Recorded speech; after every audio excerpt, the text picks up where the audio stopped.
భార్యాభర్తల మధ్యలో రెగ్యులర్గా ఒకటి అవుతుంటుంది. నువ్వు నన్ను మర్చిపోతున్నావు, నా మీద ఇంట్రెస్ట్ తగ్గింది, నన్ను గుర్తులేదు, నా బర్త్డే సో కాళ్ళు గిఫ్ట్లు మర్చిపోతున్నావు. అయితే ఇక్కడ ఏమంటుండంటే అట్లా చేయడం మగవాళ్ళు కావాల్సుకొని చెయ్యరంట. సో మెన్ ఇక్కడ ఏమంటారు, ఈ ఆర్టికల్ మీ వైఫ్స్కి చూపించండి, నేను మా వైఫ్కి కూడా చూపిస్తా. సో వాళ్ళు అలా కావాలని చేయరు, దానికి హార్మోన్ల కారణం.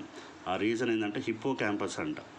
సో అమ్మాయిలు ఎట్లయితే ఏకకాలంలో ఎక్కువ పనులు చేయగలరో, ఎక్కువ గుర్తు పెట్టుకోగలరో, వాళ్ళకు అది నేచర్ ఇచ్చిన గొప్ప విషయం. లేడీస్ ఎస్పెషల్లీ వైఫ్స్ వాళ్ళు మల్టిపుల్ యాక్టివిటీస్ చేయగలరు, ఎక్కువ గుర్తు పెట్టుకోగలుగుతారు. మరి వేరే హస్బెండ్స్ అబ్బాయిలకు ఒకే పని మీద ధ్యాస ఉంటుంది, అది వాళ్ళు ఏదో ఒక పని పెట్టుకుంటారు. మన మ్యారీడ్ మెన్ సో దాని మీదనే కాన్సన్ట్రేషన్ ఉంటుందంట. సో ఇటువంటి చిన్న చిన్న విషయాలు గుర్తుపెట్టుకో. సో అమ్మాయిలు గుర్తుపెట్టుకోవడం ఎంత సహజమో, మగవాళ్ళు గుర్తు పెట్టుకోకపోవడం కూడా అంతే సహజం. కానీ మ్యూచువల్గా ఒకరికొకరు సహకరించుకుంటేనే అన్యోన్య దాంపత్యం. Good day.